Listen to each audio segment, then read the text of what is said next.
I find that you don't get it, that you're a danger. You remain a danger. I'm a judge who believes in life and rehabilitation when rehabilitation is possible. I have many defendants come back here and show me the great things they've done in their lives after probation, after parole. I don't find that's possible with you. That's all for the record. All right.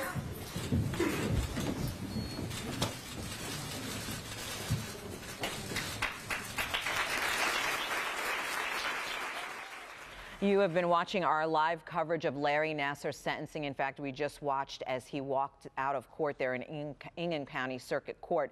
Judge Rosemarie Aquilina sentencing Larry Nassar to 40 to 175 years in prison. Just before she handed down her sentencing, she said, and this is a quote, "You do not deserve to walk out of prison ever again." That was a direct quote that she said to Larry Nassar. You're looking right now as members of the prosecution are hugging, consoling each other, and they actually we did hear from the prosecution just before the sentencing, the assistant Michigan AG talking about Larry Nassar, directly saying he used his prestige to manipulate young girls as young as 11 years old. She also went on to call Nassar a master manipulator. She said he was known in that world as a gymnastics god, and he preyed on those young girls, often abusing his victims, she said.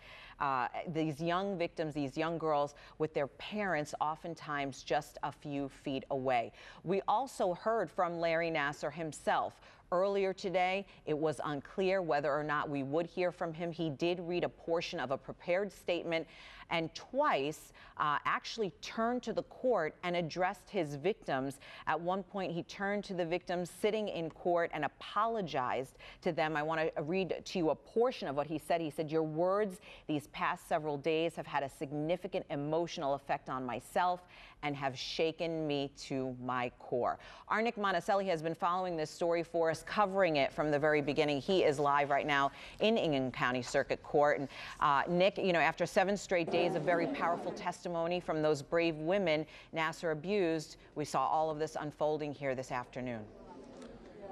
It all happened right before our eyes, Sandra. You're going to see kind of a strange here live TV moment. We're walking back inside of the courtroom as all of the sentencing just happened. You can see all the victims surrounding me who are just elated at the sentencing. 40 to 175 years. Again, that's on top of his federal sentence, which brings his total sentence to 235 years total. Now, he does have the right to appeal that, and you're going to hear a lot of that happening after this. He can appeal both his federal sentence and he can appeal the sentence here. And again, this is kind of a weird live TV moment, but we're going to try to kind of get our way around here and start talking to some of these victims who, again, are just elated about what has happened here and the decision that Judge Rosemarie Aquilina has decided to make, again, on that sentencing, 40 to 175 years. If you look over here, you see a lot of these victims. That is Larissa Lorenz, who was one of the first to come out. Her story, not believed by the initial investigators. Rachel Denhollander is giving her husband a big hug and finally realizing that this is over. She is the first victim to come out when the first Indianapolis Star report happened to say that this happened to me, and I want the world to know, and I want Nassar to finally be held accountable. When you first started this process back in August of 2016, did you ever think that you would get to this point, and did you think it would turn into what it did? You know, again, the number of sexual assault victims Larry had was plain to me. Whether or not anyone would feel safe enough to come forward, that was the wild card. Was there ever a moment where you had to step back and say, oh my gosh, there really are this many victims, or did you kind of know deep down? I knew. Because that's how pedophiles operate. That's how pedophiles operate, and that is why I was convinced, even at 15, that there was no way someone hadn't spoken up. There was no way.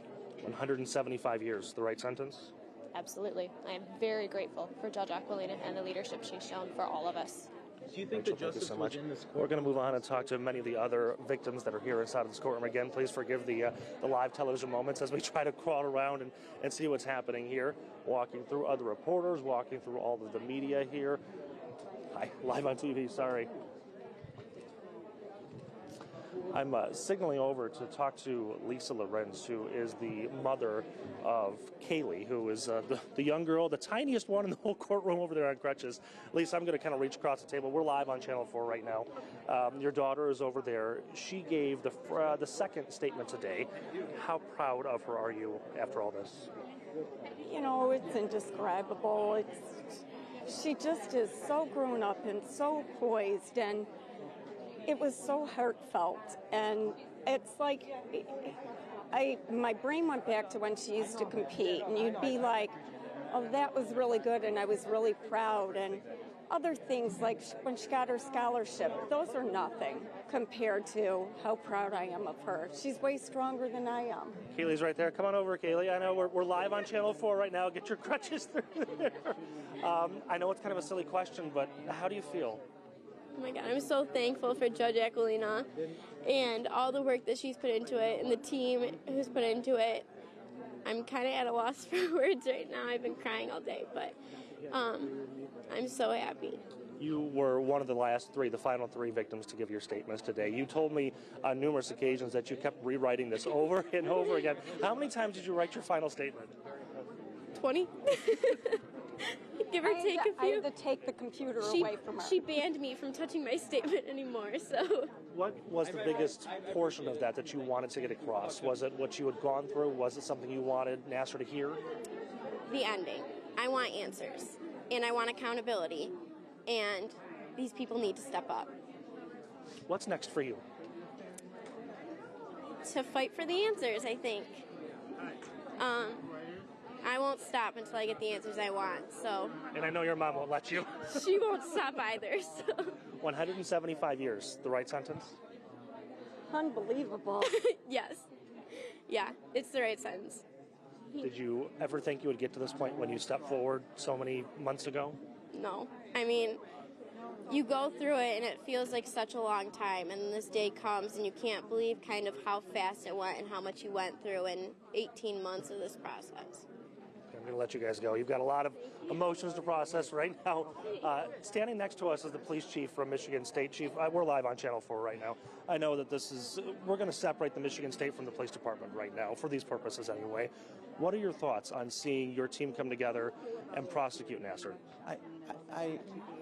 I'm a little bit of a loss for words. I mean, I'm so proud of all of the work the Special Victims Unit put in. I'm proud of the fact that we were able to have a unit like this to address this, and the Attorney General, the support that they started right from the beginning, getting into this with no reservation, and to get to today is all about all of the girls, and I think what the judge said in the end about this being their day is really exactly what it is. It's their day, and I think she did an absolutely incredible job for speaking for every one of them today.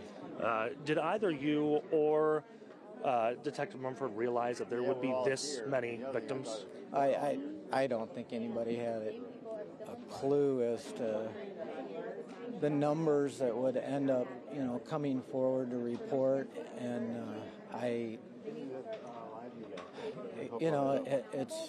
it's been an enormous drain on the resources, but that drain was worth every hour that was put in, and I don't think that it in any way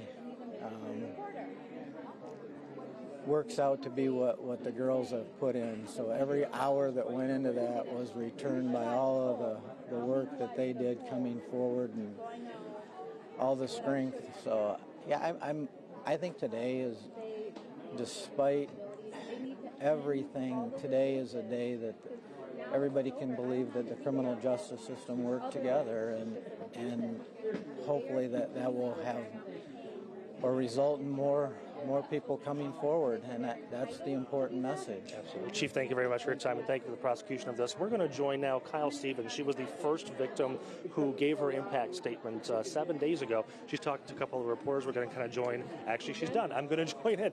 Hi, Kyle. I'm so sorry to bother you. We're live on Channel 4, which is NBC Detroit. You heard a lot about what the prosecution, the judge, your remarks early on in this. You kind of set the tone. How do you feel now? relieved. You had said that little girls grow up to come back and destroy your world. Do you think you accomplished that? Yeah, he's going away for a really long time. He's not practicing medicine anymore. He's not fooling anyone anymore. I think all these little girls grew up to strong women that really rocked his world. Kyle, thank you very much. Great job. Okay, we're going to continue moving around here. That's Kaylee talking over there. Again, I'm sorry, this is awkward television, but welcome to our world. The prosecutor, Angela Provolitis, is over there. I'm going to try to get some comments from her as we squeeze past some of these reporters and our competition. That brought us here today, that brought us to, this historic sentencing, to this, we initially had 4 days lined up and we had 7, and we continue to have reports coming into the police department, and we would encourage anyone else who is affected by Nassar or any sexual abuser to report their abuse to the police. So absolutely, I think this had a huge effect on our survivors and their healing, and I hope the community.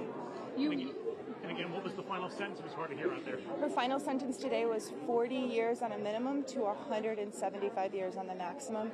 Judge Neff in the federal court has also ruled that he is serving 3 consecutive sentences, and that there will be.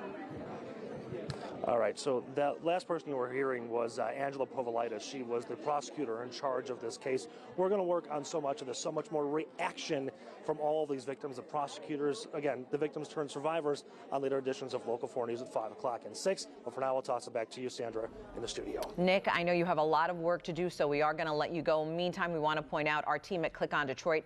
They put together a complete history of the Nassar case. Rod Maloney, Karen Drew, they are continuing the conversation right now on our Local 4 Facebook page.